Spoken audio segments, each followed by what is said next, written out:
नमस्कार दोस्तों, मैं रंजीत कुमार और आपका अपना चैनल रंजीत रिक्वेस्टर पे स्वागत है। अगर आप उत्पाद सिपाही का टेस्ट देना चाहते हैं तो टोटल 10 टेस्ट है। आप 49 रुपये में यह उपलब्ध है, तो आप ले सकते हैं और अपनी तैयारी की और मजबूत कर सकते हैं। चलिए आज स्टार्ट करते हैं और आज मॉक टेस्ट नंबर 7 है। पहला क्वेश्चन है कि पास्कल का नियम मुख्य रूप से किस पर लागू होता है? केवल बहती हुई वायु पर, या केवल ठोसों पर, या एक बंद पात्र में रखे स्थित द्रव पर, या निर्वात पे? तो जो इसका आंसर होगा वह एक बंद पात्र में रखे स्थिर द्रव पर होता है। ठीक है, अगर पास्कल का नियम की बात करें तो हाइड्रोलिक ब्रेक जो होता है और हाइड्रोलिक प्रेस जो होता है, हाइड्रोलिक लिफ्ट, ये इसी के सिद्धांत पे कार्य करता है। कौन सा सिद्धांत? तो पास्कल के नियम के सिद्धांत पे यह तीनों कार्य करता है। एक चीज ध्यान रखिएगा आप लोग कि दाब बराबर जो होता है वो बल बटे क्षेत्रफल होता है। ठीक है, तो ये चीजें आप ध्यान रखिएगा। एक एस्ट्रोनॉमिकल यूनिट किनके बीच की औसत दूरी है?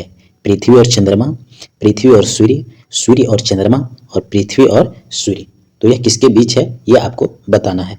तो यह पृथ्वी और सूर्य के बीच जो एक एस्ट्रोनॉमिकल यूनिट होता है वह औसत दूरी होता है। किसके किसके बीच? पृथ्वी और सूर्य के बीच। ठीक है। अच्छा, एक बात, प्रकाश का जो सूर्य से पृथ्वी तक पहुंचने में टाइम लगता है वह लगभग कितना लगता है? तो 8 मिनट 20 सेकंड लगता है। कितना? लगभग 8 मिनट 20 सेकंड लगता है। और पार्सेक जो है वह दूरी का मात्रक है। ये भी ध्यान रखिएगा क्योंकि एग्जाम में बहुत बार पूछा गया है। ठीक है। अपवर्तनांक का मात्रक क्या होता है? मीटर होता है, या डायोप्टर होता है, या डिग्री होता है, या इसका कोई इकाई नहीं होती है? ये आपको बताना है। ठीक है, तो इसका 3 नंबर का जो आंसर हो जाएगा अपवर्तनांक का, इसका कोई इकाई नहीं होती है। इसका कोई इकाई नहीं होती है। अपवर्तनांक में दो समान राशियों का अनुपात है। ठीक है, अपवर्तनांक जो है वह दो समान राशियों का अनुपात है, इसलिए इसकी कोई इकाई नहीं होती है। वहीं अगर अपवर्तनांक की बात करें तो निर्वात, इसको हम लोग सी से डिनोट करते हैं, निर्वात बटे मध्यम प्रकाश की चाल, मतलब n बराबर आपका c बटे v। ये भी ध्यान रखिएगा, यहाँ से भी बहुत क्वेश्चन आता है, तो ये आप ध्यान रखिएगा। एक बात और ध्यान रखिएगा, जिस माध्यम का अपवर्तनांक अधिक होता है उसमें प्रकाश की चाल उतना ही कम होती है। ये भी चीजें आपको ध्यान में रखनी है। किसी चालक का प्रतिरोध उसकी लंबाई और अनुप्रस्थ काट के क्षेत्रफल के साथ संबंधित है। ठीक है, तो इसका जो आंसर हो जाएगा वो आपका आंसर बी हो जाएगा। ठीक है। कैथोड किरणों की प्रकृति कैसी होती है? धनावेशित कणों की धारा होती है, ऋणावेशित कणों की धारा, या विद्युत चुम्बकीय की तरंगें, या उदासीन कण? तो ये जो होती है वह ऋण आवेशित कणों की धारा होती है। कैथोड किरणें तीव्र गति से चलने वाले इलेक्ट्रॉनों की धारा है। ठीक है, और इनकी जो खोज की थी वो जे थॉमसन अपने प्रयोग के समय खोज किए हुए थे। और किरणें सीधी रेखा में चलती है और चुंबकीय क्षेत्र में विपेक्षित हो जाती है। रेडियो धर्मिता की एस इकाई क्या है? क्यूरी, रदरफोर्ड, बेकुरल, या रॉन्टजन? तो इसका जो आंसर होगा वह आपका बेकुरल होगा। क्या होगा? बेकुरल होगा। हेनरी बेकुलर ने ही रेडियो धर्मिता की खोज की थी, इसलिए उनके सम्मान में ऐसी इकाई बेकुरल रखा गया। ठीक है। वहीं अगर बात करें कि रेडियो धर्मी प्रदूषण को मापने के लिए रॉन्टजन का उपयोग किया जाता है। वहीं ब्राउनियन गति पदार्थ की किस अवस्था में सबसे अधिक स्पष्ट दिखाई देती है? या ठोस में दिखाई देती है, या कोलाइड विलयन या गैस में, या शुद्ध जल में, या क्रिस्टल में? तो यह जो दिखाई देती है स्पष्ट, वह आपका विलयन और गैस में दिखाई देती है। अच्छा, ब्राउनियन गति क्या होती है? सूक्ष्म कणों की टेढ़ी मेढ़ी जो होती है गति, उसी को हम लोग ब्राउनियन गति कहते हैं, जिसे जिग जाग भी कह सकते हैं। यह कणों के बीच होने वाली निरंतर टक्करों के कारण होती है। ठीक है, और वहीं कोलाइडल कणों का आकार जो होता है 1 nm से 1000 nm के बीच होता है। प्लास्टर ऑफ पेरिस, जिसे पीओपी शॉर्ट में हम लोग कहते हैं, को कठोर होने के लिए किसकी आवश्यकता होती है? CO2 के साथ क्रिया, या जल के साथ जलायोजन, या ऑक्सीजन के साथ ऑक्सीकरण, या अत्यधिक तापमान? तो यह जल के साथ जलायोजन होता है। ठीक है, अगर हम जिप्सम को अगर हम जिप्सम को 773 केल्विन या 100 डिग्री सेल्सियस पर अगर हम उसे गर्म करें तो वह पॉप बन जाता है, मतलब प्लास्टर ऑफ पेरिस बन जाता है। इसका उपयोग जो हम लोग करते हैं जब हमारी हड्डी टूट जाती है तो इसका उपयोग करते हैं, और बहुत सारे सजावटी सामान, बहुत सारे फंक्शन जो सजावट होती है वहाँ पीओपी का उपयोग किया जाता है। एम्फोटेरिक ऑक्साइड किसे कहते हैं? जो केवल अम्लों से क्रिया करते हैं, जो केवल क्षारों से क्रिया करते हैं, जो अम्ल और क्षार दोनों से क्रिया करते हैं, या जो किसी क्रिया नहीं करते हैं, जो किसी से क्रिया नहीं करते हैं? तो इसका जो आंसर होगा वह आपका होने वाला है जो अम्ल और क्षार दोनों से क्रिया करते हैं। एक चीज यहाँ ध्यान रखिएगा कि अधातुओं के ऑक्साइड आमतौर पर अम्लीय होते हैं और वहीं धातुओं के ऑक्साइड आमतौर पर क्षारीय होते हैं। और अगर हम लोग बात करें एम्फोटेरिक का ऑक्साइड का उदाहरण जो होता है वह एल्युमिनियम ऑक्साइड होता है और जिंक ऑक्साइड, ये दोनों इसके उदाहरण है। तो ये चीजें ध्यान रखिएगा क्योंकि एग्जाम में यह बार बार आपका पूछा गया है।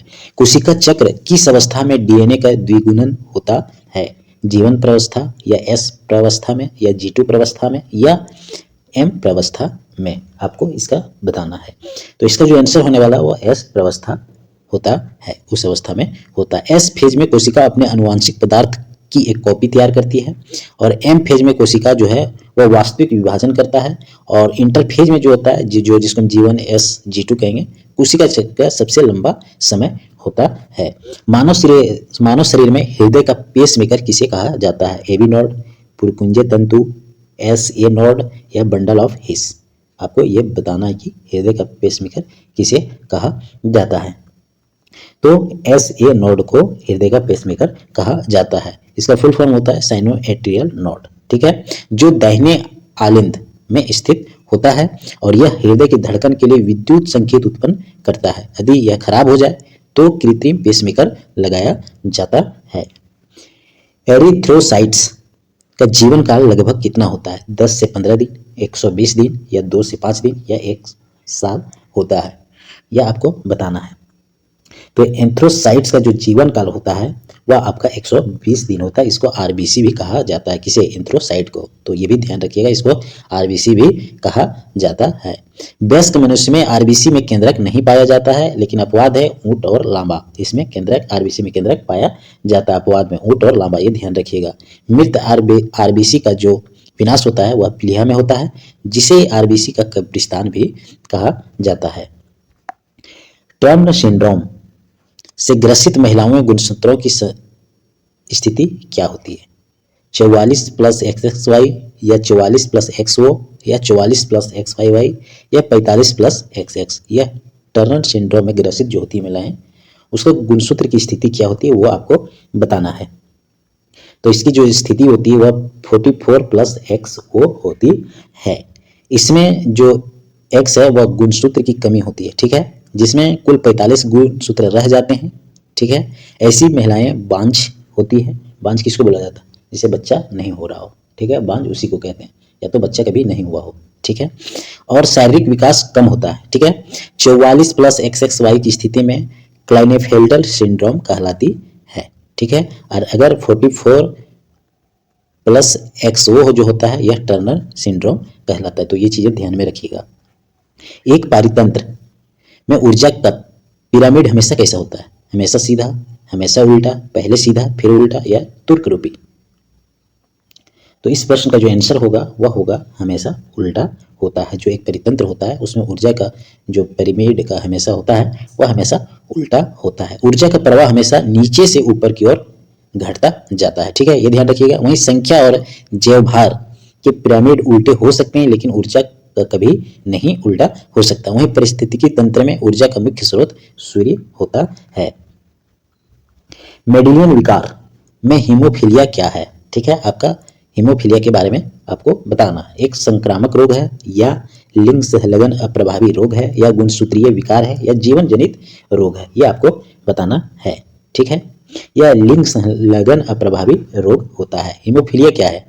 हीमोफीलिया को हम लोग रॉयल डिजीज भी कहते हैं, ठीक है, रॉयल डिजीज भी हम लोग कहते हैं, क्योंकि यह सबसे पहले ब्रिटेन के राज परिवार में पाया गया था। कौन सी बीमारी? हीमोफीलिया बीमारी आपका सबसे पहले जो पाया गया था वह राज परिवार में पाया गया था। इसमें चोट लगने पर रक्त का थक्का नहीं जमता है। हीमोफीलिया जिसको होता है तो चोट लगेगा तो उसका रक्त जमता ही नहीं है, ठीक है। इसके जो वाहक होते हैं ना वह महिलाएं होती हैं और जो प्रभाव पड़ता है वह पुरुषों पे इसका प्रभाव पड़ता है, ठीक है। तो ये ध्यान जरूर रखिए कि हीमोफीलिया के जो वाहक होते हैं वह महिलाएं होती है और चोट लगने से इसमें रक्त की थप्पा नहीं जमता है और हीमोफीलिया को रॉयल डिजीज भी कहा जाता है। सिल्वर आयोडाइड का उपयोग मुख्य रूप से किस कार्य के लिए किया जाता है? फोटोग्राफी में, कृत्रिम वर्षा कराने में, दर्पण को चमकाने में या कीटनाशक के रूप में? आपको ये बताना है। तो सिल्वर आयोडाइड का जो उपयोग किया जाता है वह कृत्रिम वर्षा कराने में किया जाता है। ठीक है, वहीं अगर हम लोग बात करें सिल्वर ब्रोमाइड का उपयोग, तो ब्लैक एंड व्हाइट जो फोटोग्राफी होता है, ब्लैक व्हाइट जो हम लोग फोटो कहते हैं कि ब्लैक व्हाइट फोटो उपयोग निकाल दीजिए, उसमें सिल्वर ब्रोमाइड का उपयोग किया जाता है।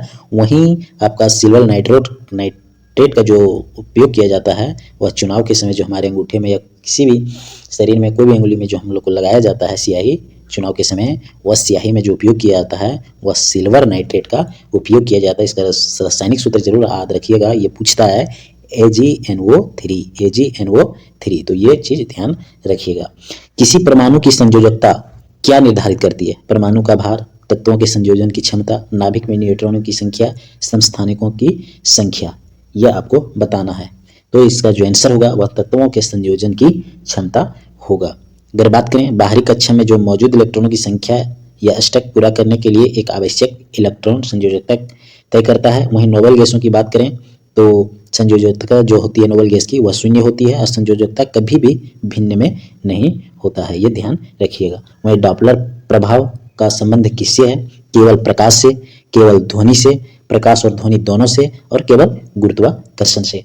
ठीक है, ये आपको बताना है। तो डॉपलर प्रभाव का संबंध जो है वह प्रकाश और ध्वनि दोनों से है, प्रकाश और ध्वनि से दोनों है। एक बात ध्यान रखिएगा, स्रोत और श्रोता, सुनना और बोलने वाले के बीच जो सापेक्ष गति होती है वो आवृत्ति में होने वाले आभासी परिवर्तन ही डॉपलर प्रभाव होता है, ये ध्यान रखिएगा। ठीक है, वहीं ध्वनि में इसका उदाहरण अगर बात करें, ट्रेन की सीटी की जो आवाज बदलती है वो इसके उदाहरण है। ठीक है, वहीं प्रकाश में इसका उपयोग खगोल विज्ञान में तारों की गति के मापने के लिए किया जाता है। तो ये इतनी इंपॉर्टेंट मुख्य बात इसमें ध्यान रखिएगा। पेनिसिलिन के प्रति जीवाणुओं की प्रतिरोधकता का मुख्य कारण क्या है? कोशिका झिल्ली की मोटाई है, या बीटा लैक्टोमेज एंजाइम का उत्पादन है, या माइटोकॉन्ड्रिया का अभाव है, या राइबोसोम की संरचना है। आपको इसका आंसर बताना है। तो इसका जो आंसर हो जाएगा वह बीटा लैक्टोमेज एंजाइम का उत्पादन हो जाएगा। कुछ बैक्टीरिया ऐसे एंजाइम पैदा करते हैं जो पेनिसिलिन की संरचना को तोड़ देते हैं। ठीक है, वहीं एंटीबायोटिक दवाओं का अत्यधिक उपयोग एंटीबायोटिक प्रतिरोध पैदा करता है, और पेनिसिलिन जीवाणुओं की कोशिका भित्ति का निर्माण को रोकता है। यह बहुत इंपॉर्टेंट है, तो आप ध्यान रखिएगा। एरोसोल किसका उदाहरण है? द्रव में ठोस का विलयन, गैस में ठोस या द्रव के सूक्ष्म कण, या ठोस में गैस का विलयन, या जल में तेल का मिश्रण, यह आपको बताना है। एरोसोल का कौन सा सबसे अच्छा उदाहरण हो सकता है? तो सबसे अच्छा इसका उदाहरण जो होगा वह आपका होगा गैस में ठोस या द्रव के सूक्ष्म कण, जो जैसे धुआं कोहरा जो होता है वो। इसका आंसर बी हो जाएगा। ठीक है, कोहरा, बादल और धुआं प्राकृतिक एरोसोल का उदाहरण है। तो आप ये ध्यान रखिएगा कि कोहरा और बादल जो है और धुआं है वो एरोसोल का उदाहरण है। ये पूछा गया है, पूछा जा सकता है। स्प्रे पेंट और कीटनाशक स्प्रे कृत्रिम एरोसोल है, और ये सूर्य के प्रकाश को प्रकीर्णित कर सकते हैं, जिसे टिंडल प्रभाव भी कहते हैं। तो चलिए अब स्कोर कार्ड की बात करते हैं। आज का जो मॉक टेस्ट था वह बिल्कुल कॉन्सेप्ट बिल्कुल गहराई से था। ठीक है, अगर आप इस टेस्ट में 1820 अगर सही कर रहे हैं तो मानिए आपकी तैयारी बहुत ही अच्छी है, बहुत ही अच्छी, बहुत अच्छे लेवल की। ठीक है, इस क्वेश्चन में और अगर 15 से सही है तो भी बहुत अच्छी है, लेकिन जहाँ जहाँ हम सिली मिस्टेक कर रहे हैं आप उस पर ध्यान दें। और 10 से 14 सही कर रहे हैं तो अभी भी टाइम है आपके पास, कम से कम 25 से 26 दिन। अभी भी आप कॉन्सेप्ट पे ध्यान दीजिए और बार बार उसको रिवाइज कीजिए। जहाँ आप गलती कर रहे हैं उसको देखिए। हम एक ही चीज़ बार बार आपको कह रहे हैं कि अगर रिजल्ट लेनी है तो रिवीजन, आप जो नोट्स को पढ़े हुए या जो किताब को फॉलो किए हुए आप उसको बार बार रिवाइज कीजिए। और जैसे मेरे साथ ये मॉक टेस्ट दिए, आपका जहाँ भी प्रश्न गलत हुआ उसको नोट कीजिए और ये ध्यान दीजिए कि यह प्रश्न किस टॉपिक से था।